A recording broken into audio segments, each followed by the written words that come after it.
नमस्कार, बहुत स्वागत है आपका देश न्यूज में और मैं हूं आपके साथ मनीष कुमार। आप देख रहे हैं हमारा खास कार्यक्रम। 90 विधानसभा सीटों वाले हरियाणा में बीजेपी सरकार तो चल रही है, लेकिन बहुमत उसका हमेशा सवालों के घेरे में रहा है। वहीं लोकसभा चुनाव में अच्छे प्रदर्शन के बाद अब कांग्रेस विधानसभा चुनाव भी जीत का दम भर रही है। हरियाणा में इसी साल सितंबर में विधानसभा के चुनाव हो सकते हैं। बीजेपी कांग्रेस के पास में 5-5 लोकसभा की सीटें हैं। इन नतीजों को विधानसभा के हिसाब से अगर देखा जाए तो कांग्रेस को 46 सीटों पर बढ़त है, जबकि बीजेपी 44 सीटों पर आगे दिख रही है। बीजेपी के लिए चिंता की बात यह है कि लोकसभा चुनाव में पार्टी का वोट शेयर बढ़ने की बजाय 12% घटा है, जबकि कांग्रेस का जो वोट प्रतिशत है वो 20% तक बढ़ा है। हालांकि हरियाणा बीजेपी के पूर्व अध्यक्ष और पार्टी के राष्ट्रीय सचिव ओम प्रकाश धनखड़ इन नतीजों में भी पॉजिटिविटी देख रहे हैं। उनका यह भी मानना है कि ये तीसरी पारी थी, इसलिए एंटी इनकम्बेंसी का थोड़ा सा असर दिख रहा है। कांग्रेस सांसद दीपेंद्र सिंह हुड्डा इससे सहमत नहीं है। उनका यह भी मानना है कि सभी 90 विधानसभा सीटों पर हमारा वोट शेयर बढ़ा है। प्रदेश की जनता अब बदलाव चाहती है। सबसे पहले बात हरियाणा में सियासी माहौल की कि दरअसल सियासी माहौल हरियाणा में क्या है। बीजेपी सरकार ने घोषणाओं की झड़ी लगाई है, कांग्रेस की विधानसभा भंग करने की मांग रही है। ये दो मुद्दों पर सबसे पहले बात करेंगे। देखिए, हरियाणा में विधानसभा चुनाव की तारीखों का ऐलान फिलहाल होना बाकी है, अभी ऐलान नहीं हो पाया है, लेकिन यहाँ सियासी हलचल तेज है। बीजेपी ने विधानसभा चुनाव के लिए प्रभारियों की नियुक्ति कर दी है। केंद्रीय मंत्री धर्मेंद्र प्रधान को चुनाव प्रभारी और त्रिपुरा के पूर्व मुख्यमंत्री बिप्लब कुमार देब को सह प्रभारी बनाया है। इधर प्रदेश के सीएम नायब सिंह सैनी ने कई प्रकार की घोषणाएं की है। इनमें से अगले 2 महीनों में 50,000 नौकरियां और गरीबी रेखा के नीचे हर परिवार को 100 वर्ग गज के प्लाट मुफ्त देने का ऐलान किया है। इसके अलावा अंत्योदय परिवार परिवहन योजना के तहत 1000 किलोमीटर तक मुफ्त बस योजना और बस यात्रा भी इसमें शामिल है।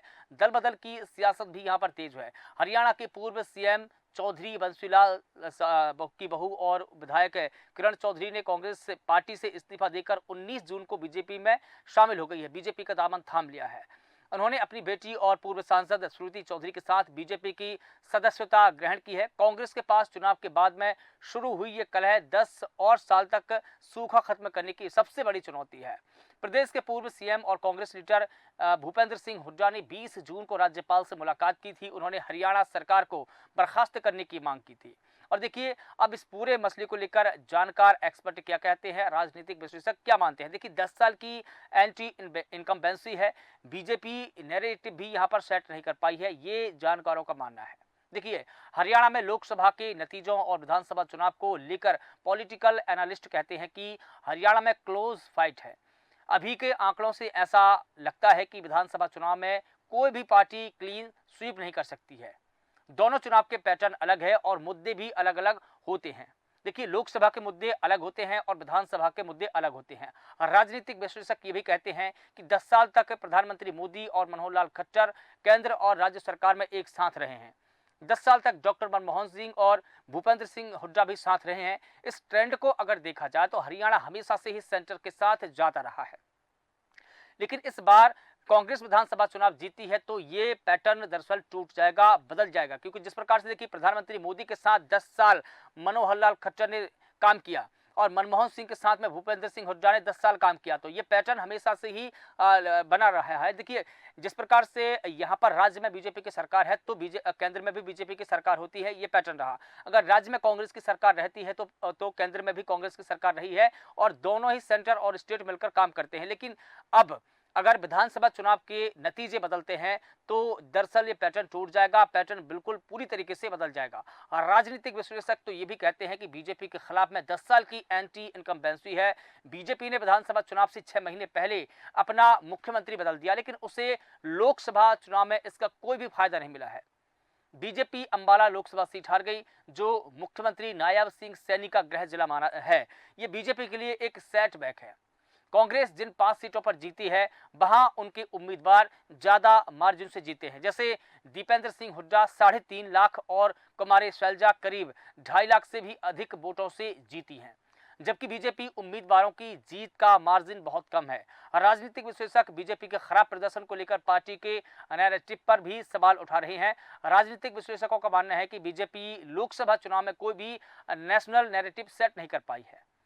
पूरे चुनाव में कोई ऐसा मुद्दा नहीं था बीजेपी जिसके साथ चली हो, जिसके सहारे चली हो। और देखिए, पॉलिटिकल एनालिस्ट ये भी कहते हैं कि राम मंदिर का जो नैरेटिव था वो चुनाव आते आते काम नहीं किया। प्रधानमंत्री भी अपने भाषणों में हर 2 दिन में नैरेटिव बदलते जा रहे हैं। और देखिए, हरियाणा में इस प्रकार लोकल मुद्दों पर ही चुनाव लड़ा गया, कोई भी नेशनल इशू यहाँ पर काम नहीं किया, ना ही कोई यहाँ पर नेशनल मुद्दा था। कई सीटों पर किसानों का मुद्दा था, कई सीटों पर अग्निवीर का मुद्दा था, वहीं कुछ सीटों पर उम्मीदवारों की जाति के आधार पर भी वोटिंग हुई है। तो इस प्रकार से देखिए, यहाँ पर कोई ऐसा मुद्दा नहीं था जो राष्ट्रीय स्तर का हो, जिसने काम किया हो।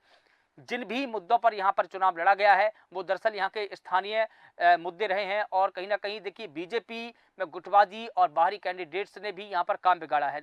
और राजनीतिक विश्लेषक ये भी मानते हैं कि जिस प्रकार से बीजेपी में और बीजेपी नेताओं में जो गुटबाजी देखने को मिली है, उसने भी कहीं ना कहीं लोकसभा चुनाव में नुकसान पहुंचाया है।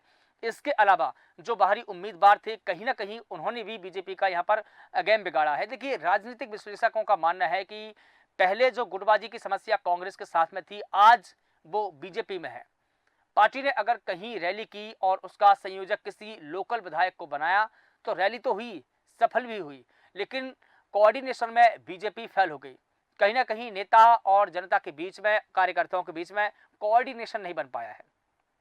और देखिए, राजनीतिक विश्लेषक ये भी कहते हैं कि लोकसभा चुनाव में हरियाणा में बीजेपी का जो वोट परसेंट घटा है, माना जाता है कि जब वोट परसेंट घटता है तो मौजूदा सरकार सुरक्षित रहती है, लेकिन यहाँ उल्टा हुआ है।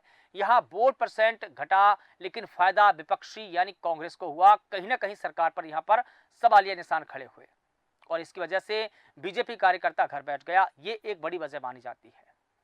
चुनाव के बीच में जेपी नड्डा ने संघ को लेकर एक बड़ा बयान दिया था। उसके बाद से जो संघ और बीजेपी के बीच में चल रहा है वो हम सभी के सामने है। चुनाव में संघ ने काम किया या नहीं किया है, इस पर भी प्रश्न चिन्ह है। और पॉलिटिकल जो एनालिस्ट हैं वो ये भी बताते हैं कि 400 पार का नारा देना भी उल्टा पड़ा है।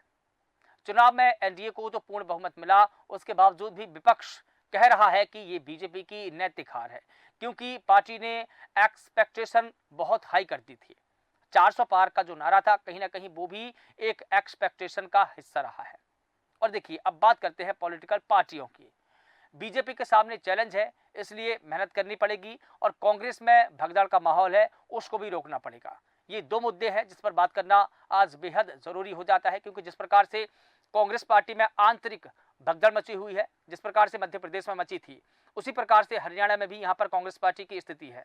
और देखिए, दूसरा मसला ये भी है कि बीजेपी के सामने एक बड़ा चैलेंज है। जिस प्रकार से वोट परसेंट बीजेपी का घटा है, उस वोट परसेंट को उसी मुकाम पर लेकर जाना, और दूसरा यहाँ पर स्टेट में अपनी सरकार को भी बरकरार रखना, ये 2 बड़ी चुनौती बीजेपी के सामने है। इस पर भी हम बात करेंगे। देखिए, वही बीजेपी के जो राष्ट्रीय सचिव है ओम प्रकाश धनखड़, लोकसभा चुनाव के नतीजों को लेकर उन्होंने बताया है कि प्रदेश में 10 साल लंबा शासन हो गया है, केंद्र में भी तीसरी पारी है, तो उसका थोड़ा असर आता ही है। इसको अगर पॉजिटिवली देख सकते हैं कि तीसरी पारी के बाद भी 5 सीटें आई है। हमें विधानसभा की भी लगभग आधी सीटों पर बढ़त मिलती दिख रही है। आगे हम और मेहनत करेंगे। हमें यह भी पता है कि कांग्रेस आधी सीटों पर खड़ी हुई है, कोई गफलत नहीं है, चैलेंज हमारे सामने है, तो उसी तरह की हम तैयारी करेंगे।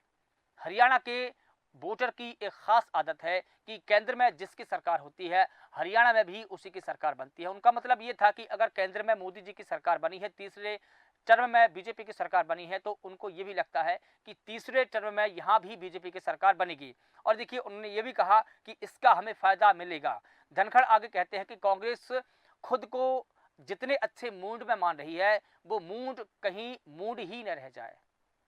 चुनाव से पहले मुख्यमंत्री बदले जाने के पार्टी के फैसले पर धनखड़ ने कहा कि संगठन में बदलाव एक सतत प्रक्रिया है। बदलाव सिर्फ यही नहीं हुए हैं, ऐसा भी नहीं है कि देश के अधिकतर राज्यों में बदलाव होते रहे हैं। नायब सैनी जी साफ सुथरी वाली छवि के नेता है, विनम्र उनका स्वभाव है और उन पर किसी भी तरह का कोई भी दाग नहीं है, यानी कि वो बेदाग नेता है। ये उनकी स्ट्रेंथ है। उनकी सभाओं का फायदा हमें आगे मिलेगा और विधानसभा चुनाव में हम उनके नेतृत्व में चुनाव लड़ने वाले हैं। और देखिए, अब यहाँ पर तीसरा मसला ये भी है कि कांग्रेस 90 विधानसभा सीटों पर कांग्रेस को वोट शेयर बढ़ा और उन्होंने ये कहा कि जीत हमारी पक्की है। कांग्रेस के 2 बयान हैं, एक तरफ कुमारी शैलजा के बयान है तो दूसरी तरफ दीपेंद्र हुड्डा के भी बयान है। उन्होंने कहा कि जिस प्रकार से हमने लोकसभा चुनाव में जितना अच्छा प्रदर्शन किया है, हमें उम्मीद है कि एक बार फिर से हम यहाँ पर सरकार बनाने वाले हैं, यानी कि सरकार हमारी बनने वाली है। हरियाणा के पूर्व मुख्यमंत्री भूपेंद्र सिंह हुड्डा के बेटे और 5 बार के सांसद दीपेंद्र सिंह हुड्डा लोकसभा चुनाव में 5 सीटों पर जीत और प्रदेश में इंडिया ब्लॉक के 47.6% वोट शेयर पर बेहद खुश नजर आए। इंडिया ब्लॉक के को प्रदेश में बीजेपी से करीब 2% ज्यादा वोट मिले हैं। हालांकि दीपेंद्र ओपी धनखड़ की बातों से सहमत नहीं है। वे कहते हैं कि जरूरी नहीं कि केंद्र में जिसकी सरकार रहे, हरियाणा में भी उसी की सरकार बन रही हो। ये ट्रेंड पिछले चुनाव में ही टूट चुका है। 2019 के विधानसभा चुनाव में बीजेपी को 40 सीटें मिली थी, जो बहुमत से 6 सीटें कम थी। तब उन्हें दुष्यंत चौटाला ने समर्थन दिया, जो बीजेपी के ही खिलाफ चुनाव लड़े थे। दीपेंद्र कहते हैं कि पिछली बार हमें 28 और बीजेपी को 58% वोट मिले थे। हमारे बीच में 30% वोट शेयर का गैप था। हम इसे कवर करके बीजेपी को 2% पर आगे पहुंचे हैं। हमें 20% वोट का फायदा हुआ है और सभी 10 लोकसभा सीटों पर कांग्रेस का वोट शेयर बढ़ा है और बीजेपी का वोट शेयर गिरा है। कांग्रेस राज्य में प्रचंड बहुमत से सरकार बनाने का दावा कर रही है। दीपेंद्र कहते हैं कि पिछले 10 साल से जब केंद्र से बीजेपी में मोदी सरकार है, केंद्र में बीजेपी का प्रदर्शन केंद्र और राज्य में अलग अलग होता है। 2019 में दिल्ली की सभी 7 लोकसभा सीटें बीजेपी ने जीती थी, लेकिन 1.5 साल बाद ही दिल्ली विधानसभा चुनाव में आम आदमी पार्टी ने वहां पर चुनाव जीता और सरकार बनाई। उन्होंने आगे ये भी कहा कि हरियाणा में भी 2019 में सभी 10 सीटें बीजेपी ने जीती थी। तब करीब 80 विधानसभा सेगमेंट में बीजेपी को बढ़त मिली थी। कांग्रेस को सिर्फ 10 सीटों पर ही बढ़त मिली थी। 3 महीने के बाद ही जब विधानसभा के चुनाव हुए तो कांग्रेस को 31 और बीजेपी को 40 सीटें मिली। दीपेंद्र हुड्डा ये भी कहते हैं कि हरियाणा में 2019 के विधानसभा चुनाव में बहुमत नहीं मिलने पर बीजेपी ने कहा था कि लोकसभा चुनाव में हमारे पास में प्रधानमंत्री मोदी का चेहरा था, राज्य में उनके मुकाबले का चेहरा कोई नहीं था, यानी कि कांग्रेस पार्टी के पास में राज्य में कोई ऐसा बड़ा चेहरा नहीं था जो उनको टक्कर दे सके। बीजेपी जिन्हें ब्रह्मास्त्र मानकर चल रही है, हरियाणा में तो इस बार वो ब्रह्मास्त्र भी फेल हो गया है। और देखिए, सबसे बड़ा सवाल, क्या बीजेपी और कांग्रेस गठबंधन के साथ में चुनाव लड़ेगी? ये बड़ा सवाल है। देखिए, बीजेपी ने 2019 में जेजेपी के साथ मिलकर सरकार बनाई और दूसरी बार हरियाणा में उनकी सरकार बनी। तब ओम प्रकाश चौटाला की पार्टी इनेलो से टूटकर बनी जेजेपी ने 10 सीटें विधानसभा चुनाव में जीती थी। और देखिए, इस लोकसभा चुनाव में दोनों ही पार्टियों का जो प्रदर्शन रहा है, खराब रहा है, निराशाजनक रहा है। इनेलो ने 1.74% तो जेजेपी ने करीब 0.87% वोट हासिल किए हैं। अब विधानसभा चुनाव में क्या बीजेपी गठबंधन में चुनाव लड़ेगी? इसके जवाब में ओपी धनखड़ ने यह भी बताया है कि जनादेश की जरूरतों के मुताबिक हम उस वक्त जेजेपी के साथ में थे और इस बार बीजेपी अपने ही भरोसे चुनाव में जा रही है। हमें पूरा भरोसा है कि हरियाणा में तीसरी बार बीजेपी की सरकार बनने जा रही है। कांग्रेस के सामने भी गठबंधन की चुनौती है। दीपेंद्र हुड्डा कहते हैं कि लोकसभा चुनाव में कांग्रेस और आम आदमी पार्टी का राष्ट्रीय स्तर पर गठबंधन था, लिहाजा हमने हरियाणा में 1 सीट देकर गठबंधन का धर्म निभाया है। अब प्रदेश स्तर पर किसी पार्टी से कोई गठबंधन नहीं है। कांग्रेस सभी 90 सीटों पर विधानसभा के चुनाव लड़ने में सक्षम है। देखिए, इसी प्रकार एक और जो जर्नलिस्ट है, जो पॉलिटिकल एनालिस्ट है, वो बताते हैं कि लोकसभा चुनाव ने साबित कर दिया है कि देश में अभी सिर्फ 2 ही तरह के वोटर हैं। एक वोटर है मोदी के साथ और दूसरा वोटर है विपक्ष के साथ। तीसरा इस देश में कोई भी वोटर नहीं है।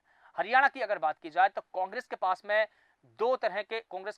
2 स्ट्रॉन्ग वोट बैंक है। पहला जाट और दूसरा है दलित वोट बैंक।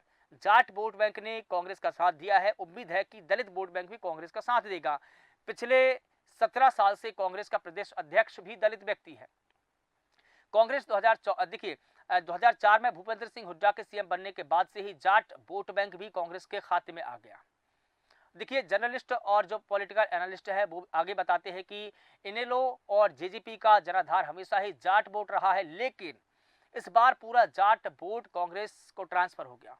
किसानों का मुद्दा जेजेपी पर भारी पड़ा और अब देखना यह होगा कि पार्टी खुद को कैसे प्ले कर पाती है। ये सबसे बड़ा सवाल है और ये सवाल न सिर्फ कांग्रेस पार्टी के साथ में है, बल्कि अब ये सवाल बीजेपी के साथ में चल पड़ा है, क्योंकि जिस प्रकार से बीजेपी का लोकसभा चुनाव में प्रदर्शन रहा है वो कहीं ना कहीं निराशाजनक रहा है।